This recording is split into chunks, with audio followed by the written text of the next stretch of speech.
an Italian man who would go and get produce and fruit and drive through the neighborhood and park in different areas of the neighborhood, and the women would all come out, and rather than go to the grocery store, they would get, lettuce and fruit and all sorts of things.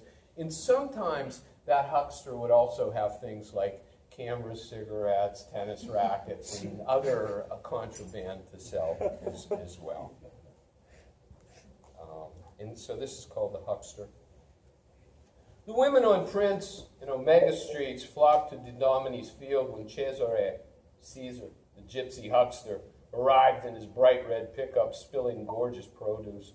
Flats of begonias and marigolds, cymbidium orchids, lemon ice, elderberries, occasional magnums of Florentine champagne, and in its season, dressed hair.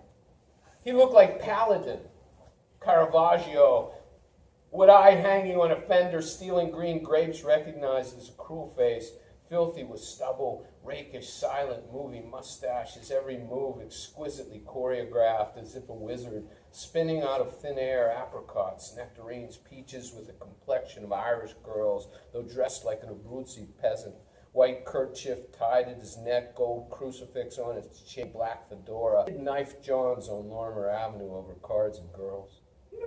The women in sleeveless summer dresses, fountains of hair scarved at their crowns, change purses. My mother, too, hurried to haggle over the final crop of cherries, damson plums, piled, dripping, bloody in the pan of his scales, its needle jouncing like a Geiger counter.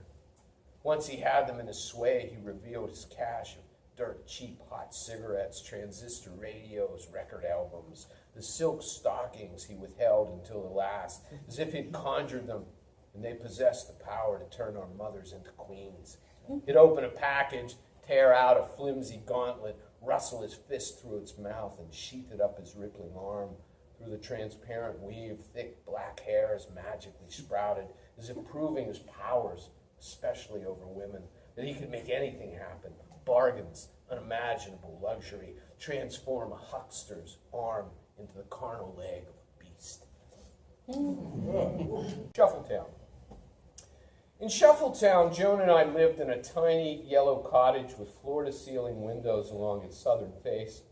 It looked out on Highway 16, 2 dozing lanes of blacktop north out of Charlotte, 741 feet above sea level, about a quarter-mile from the Catawba River Bridge and the Gaston County line. At dawn, sunlight swept through the naked panes and spilled through the house. We'd watch it pool in the front room, have tea, then go back to bed.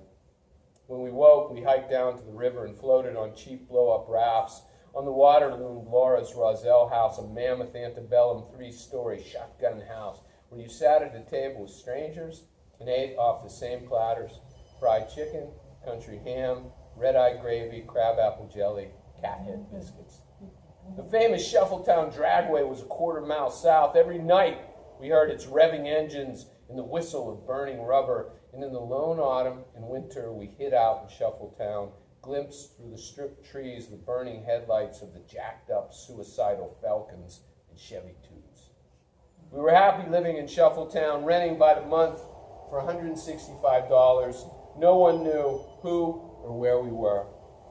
Directly across from our yellow house listed a forgotten, nameless country store with a couple of dead pure pumps in the rutted gravel lot, the spindly, rusted carcass of a Depression Ford tractor, like a praying mantis, leaned against the side of it.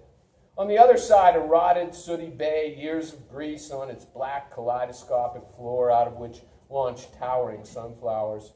The owner had wiry hair, the color of rye whiskey, bristling out of a Detroit Tigers baseball cap, broken nose, hard-lived and handsome before God and women, the blue eyes of a good man who had failed at doing good things. Decent teeth, a scar under his left eye, 2 heavy days of red clay beard he aimed to shave, a flannel shirt and jeans, beat cowboy boots, a cigarette in his mouth, or smoldering on the counter, often forgotten, scorching another brown caterpillar into the rough wood patina. Cigarette smoke cloaked him in the smell of Swedish raw tobacco. I imagined him wholesale even then, the conflated archetype of every slick country boy rounder I'd run up on in the southern wild and had the pleasure of knowing. I tend to like that pedigree. A hapless good guy, a dreamer, just trying to make a buck, firing up one lucky after another. In my neighborhood, back in Pittsburgh, his doppelganger huckstered out of an automobile trunk, suits and shirts, cigarettes and nylons, and made petty book in his cellar on weekends. An aces guy, all the way. Born athlete and poet, visited his mom every Sunday, but I knew this Shuffletown fellow best from a prison yard, where he had likely paced in green fatigues, waiting to max out after his latest bonehead jolt. Cars or women, his fists, all three, booze, for certain.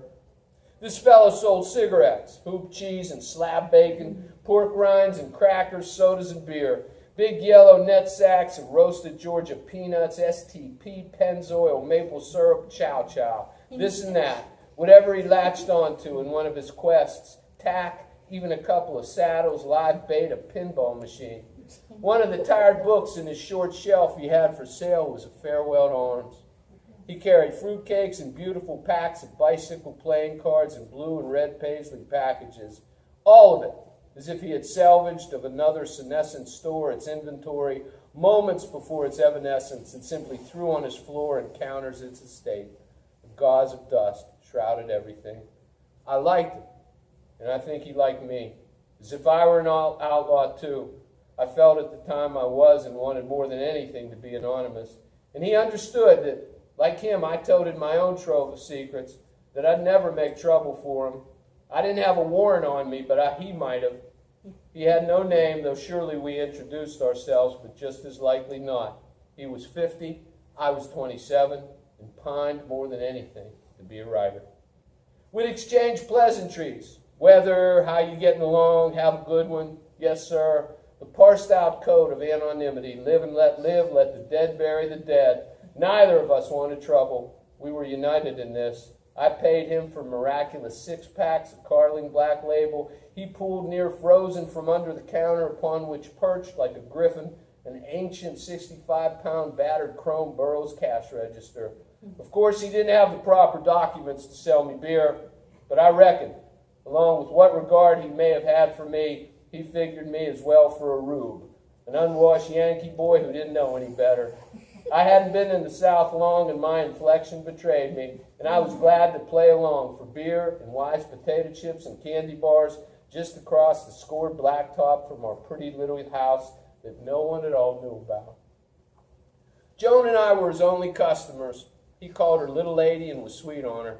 We never glimpsed another soul cross his threshold. Then one day the place was padlocked and empty and took on instantly the look of long-time abandonment, a specter store that upon occasion mysteriously quickens, back for a new run its proprietor from another realm and time, then fades in quietude like mist on the glass without ado or announcement, proceeding into the misty kudzu, marooned in the solemn country along what was once a pig trot. Not long after the store quit, Joan and I were awakened by a deafening explosion that shook our house.